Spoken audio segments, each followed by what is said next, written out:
Hello, students. Welcome to the channel once again. I hope you all are doing well and welcome to the part 2 of Uncle Podger Hangs a Picture. In part 1, we had studied about Jerome K. Jerome. He was a humorist and an English writer, and he was very famous for his writing. The three men in a boat. Okay, so it's his story, and in the earlier part we had studied that how Uncle Podger is creating a havoc in the house and really involving for a mundane, for a very small activity, he is involving more than 5 to 6 people just to help him out. Okay, so we'll move further. Okay, further I think it will get more interesting, so I want you to watch this video till the end, and if you have any doubts, any queries, you can comment down in the comment section. And if you like this video, hit the like button. Also, do not forget to subscribe, share, and also do not forget to watch this video till the end, because this thing is very very important for you all. Okay, so let us start. And then he would lift up the picture and drop it, and it would come out of the frame, and he would try to save the glass and cut himself. And then he would spring around the room looking for his handkerchief, and he could not find his handkerchief because it was in the pocket of the coat he had taken off, and he did not know where he had put the coat. And all the house had to leave off looking for his tools and start looking for his coat, while he would dance around and hinder them. Okay, so what is happening here, that this man is very clumsy. It means he's not stable, and he has a sense of humor, like not sense of humor, but his activities and his body language is such that is so humorous even when we read it. So what happens next is that he lifts up the picture when he's on that ladder, and then he drops the picture. Okay, and then the picture would come out of the frame, and he would try to save the picture. And when he would try to save the picture, the glass would come out, or a broken glass would come out, and it would cut his hand. So when he got cut, he would again hop around the whole room, and he would search for his handkerchief. And then he could not find his handkerchief because the handkerchief was in the pocket of his coat. Okay, and then he could not find the coat because in the starting he had taken off the coat, and he had thrown it somewhere or put it somewhere, and he had totally forgotten. And with this, he would jump around the whole room and even disturb the other people whom he had given the tasks. So, one to bring that, and one to search this, and one to all these things that he had given. He would even hinder their work. Okay, this was his character. Okay, so doesn't anybody in the whole house know where my coat is? I never came across such a set in all my life. Upon my word, I didn't. 6 of you, and you can't find a coat that I put down not 5 minutes ago.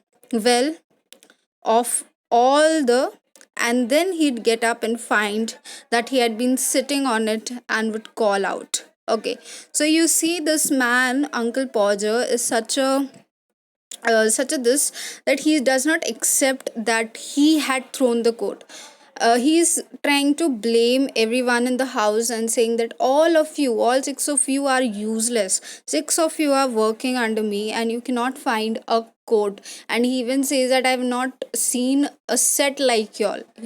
5 minutes ago I had put down my coat somewhere, and it's his mistake that he had put down the coat somewhere. But he starts blaming all the other members of his family and starts yelling and shouting at them. And then we see that, oh, you can give it up, I found it myself. Okay, and then later on what happens is that he finds himself sitting on that coat for a long time, and it's his mistake that he's sitting on his own coat for a long time. But still he is not stopping his tongue, and still he is trying to blame everyone in that family. And he's saying, let's read. Oh, you can give it up. I found it myself now. Might just as well ask the cat to find anything as expect you people to find it. So what he's saying that, okay, so he realized that the coat was under him and he was sitting, and what he just flips and he says that, okay, y'all are so worthless that I would say a cat to do anything. Cat is a lazy animal that doesn't like to do anything. So he is trying to taunt everyone in the family, like I would say the cat to do it, but y'all are not worth even like a cat also. Okay, so now we'll go further.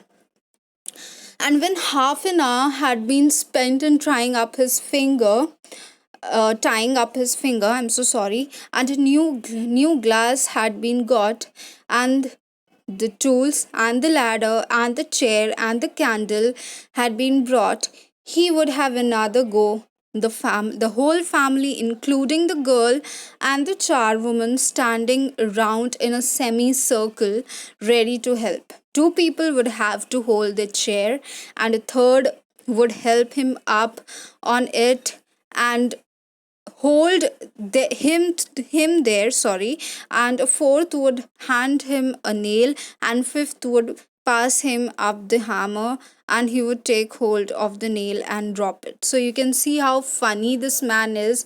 So after tying up his finger that was bleeding and all that, and he got the new glass fixed, okay, so he's just doing a simple activity of hanging the picture on the wall, and you see so many people are helping him. He's making a chaos everywhere in the house. So after a new glass is put up, he has the tools, he has the ladder, he has the chair, he has the candle. Why? Because candle, it was becoming dark, okay, and I think at that time there was no electricity, so people used to have candle for light, and everything had been brought, okay, and the whole family would stand in a semicircle. He would be on the ladder standing to fix up, and down, the whole family would be standing in a semicircle, including the girl and the charwoman. Charwoman is a old usage word, students.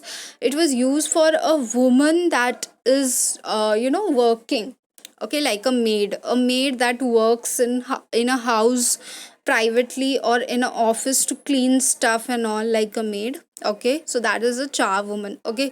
Everyone would be standing in a semicircle, so he would require two people just to hold that chair on which he was standing, and a third would help him up on it and hold him there. So third person would hold him, that is Uncle Podger, and the other two would hold the chair so that Uncle Podger doesn't fall off, okay. And the fourth one would hand over the nail, okay, so they would hand over the nail, and the fifth one would pass it. So it was like a passing pass. So this one would pass the nail, and that person would pass the nail to the other one, and eventually it reached to the hands of Uncle Podger, and this man, Uncle Podger, used to drop the nail, okay. So this is a way of clumsiness, okay, so this is how clumsy Uncle Podger was. So there, he would say in an injured tone, now the nail's gone. So it's his mistake. So they were like almost two, three people passing the nails, and the person that was next to Uncle Podger was handing over the nails to Uncle Podger, and Uncle Podger dropped the nails. So it is not the mistake of anyone in the house, it's the mistake of Uncle Podger. But then he's so funny that he's saying that now the nail's gone, and we would all have to go down on our knees and grovel for it, while he would stand on the chair and grunt and want to know if he was to be kept there all the evening. So see how mean this man is.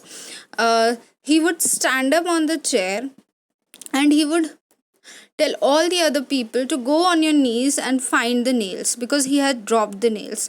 And if they would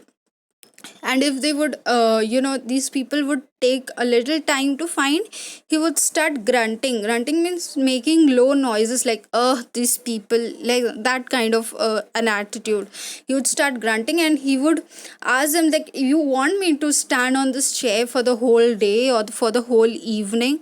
So this is what the attitude of Uncle Podger was. Okay, so nail, so next we come, the nail would be found at last, but by the time he would have lost the hammer. See how funny it is. So now nail is found. All the six to 5 to 6 people helped in finding the nail.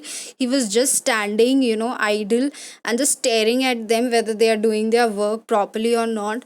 And now the nail has been found, and the hammer is lost. Okay, so what did I do with the hammer? Where's the hammer? What did I do with the hammer?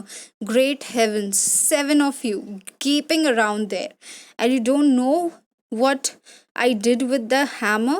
So he's asking others, like, what did I do with the hammer? So actually the hammer was with him, but he doesn't know what he did with the hammer. He is asking the other people, other 7 people in his house, that what did I do with the hammer. See what kind of a person he is. Okay, we would find the hammer for him, and then he would have lost the sight of the mark he had made on the wall where the nail was to go in, and each of us had to get up on the chair beside him and see if we could find it. And we would each other discover it in a different place, and he would call us all fools, one after another, and tell us to get down.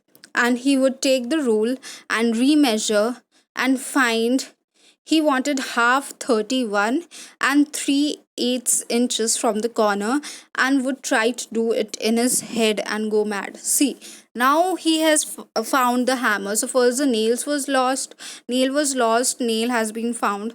Now hammer is lost, hammer has been found. Now again the mark where he had to put in the nail, that mark that he had made with a pencil, he lost the sight of the mark. And then he made all the people stand near the wall and made him search where the mark is. And all these 7 people used to find the mark in different places.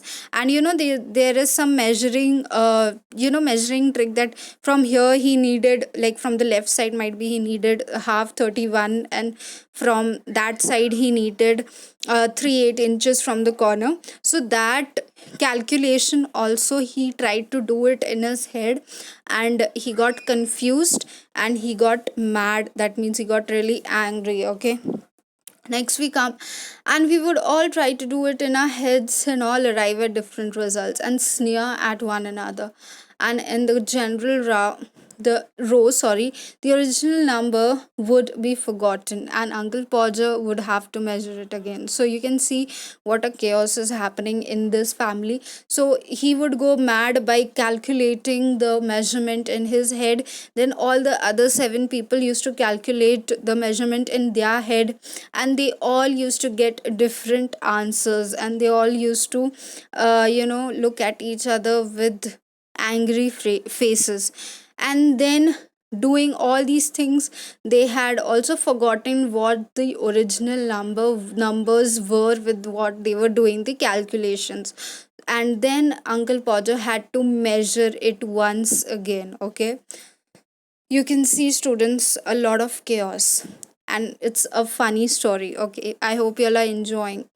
He would be use a bit of string this time, and at the critical moment, when the old fool was leaning over the chair at an angle of 45 degrees, and trying to reach a point 3 inches beyond what was possible for him to reach, the string would slip, and down he would slide onto the piano, a really fine musical effect being produced by the suddenness with which his head and body struck all the notes at the same time. So this old fool, so this writer is calling him an old fool, used to lean over the chair at a 45-degree angle. Okay, he was used to lean over the chair towards the wall, and he this time he used a string to measure, not a measuring tape, and he was trying to measure it with a string, and he fell off the chair. Below the chair, below where he was standing, besides that there was a piano, and he fell straight on the piano. Okay, so his head and body struck all the notes. That means he, there are black and white keys, he fell over that, and all the notes were struck at the same time. Okay, so Aunt Maria would say that she would not allow the children to stand around and hear such language. So he would strike some type of notes on that, and she got really mad. It means she was really mad, or she was really angry at Uncle Podger. At last Uncle Podger would get the spot fixed again, and put the point of the nail on it with his left hand, and take the hammer in his right hand. And with his first blow, he would smash his thumb and drop the hammer with a yell on somebody's toes. So everything is fixed now, students. Only what he has to do, he has to point that place where he has to put the nail, and now he has the nail, he has the point, he has the hammer. Just he wants to strike that hammer on the nail, and when he is trying to do this, he smashes his thumb. Okay, and he drops that hammer, and he drops it on somebody's toes who is standing just besides Uncle Podger to help him. Okay, so you can see what kind of chaos he's creating. Okay, Aunt Maria would mildly observe that next time Uncle Podger was going to hammer a nail into a wall, she hoped he'd tell her no in time, so that she would make arrangements to go and spend a week at her mother while it was being done. So, what Aunt Maria is saying, that once Uncle Podger had to had to hammer a nail into the wall, and it took so much time that she even planned to visit her mother in 1 week's time. So that is how funny this man is. Oh, you women, you make such a fuss over everything, Uncle Podger would reply, picking himself up. Why, I like doing a little job of this sort. Okay, so what this man is saying, he created a fuss over the evening, okay, starting from the afternoon, ending in the night, just to hammer a nail and to hang a picture. He took so much time. Okay, he took a lot of time, and then he's blaming the women, like, you women, you can't do anything, you make a big deal out of every small thing. This is what he's trying to say. And look at me, I've done such a great job, this was just a little thing for me. Okay, so this is what he's trying to say. And then he would have another try, and at the second blow the nail would go clean through the plaster and half the hammer of it, and Uncle Podger be precipitated against the wall with force nearly sufficient to flatten his nose. So another try, he would try to hammer the nail, and when he would hammer, the hammer would go straight into the plaster. Okay, so it went straight through the wall, and Uncle Podger, with the force of it, also went straight towards the hammer, and was nearly able to, he was nearly had to flatten his nose. Like, his nose was getting flattened, but he was saved. Okay, so you can see what force he applied on the hammer, and with what force he went towards the hammer. You can see, students, you can imagine that. Okay, then we had to find the rule and the string again, and a new hole was made, and about midnight the picture would be up, very crooked and insecure, the wall for yards round, looking as if it was had been smothered down with a rake, and everybody dead beat and wretched except Uncle Podger. So now that whole part of the wall was destroyed, so they had to do the same thing in the other part of the wall, that is, measure it again, with the help of the ruler and the string, and make a new hole and make a new marking, hammer it, and everything was up, and it took them till midnight. Okay, and then at last or at midnight at last the picture was up, and the picture was very crooked and insecure. Okay, it was looking at as if somebody has smoothed, or as if somebody has destroyed the whole thing, and everybody was tired and angry. Okay, all the seven people except Uncle Podger. Okay, he was enjoying the whole thing. There you are, he would say, stepping heavily off the chair onto the charwoman's corns and surveying the mess he had made with evident pride. Why some people would have had a man in to do a little thing like that, okay? So what he's telling in the end, that he would look at that picture that he had hung with pride. He would think that this is something great that I did, and then he would go onto the charwoman's corns. He would step back on the chair. Charwoman is a maid. Okay, he would, might be she is that maid, had corns or had corns laid over there on that a particular area. He would step off the chair and he would land up on the charwoman's corns, and he would say that, like, why some people hire, people to get such a little thing done. It's like it's very easy. So you know how, what contradiction he has made, okay, in the story. I hope you enjoyed the story. In the next part, I'll be discussing the creative writings with you people. I hope you enjoyed. If you have, please do not forget to subscribe, like, and share. Thank you. Take good care of yourself. Bye bye.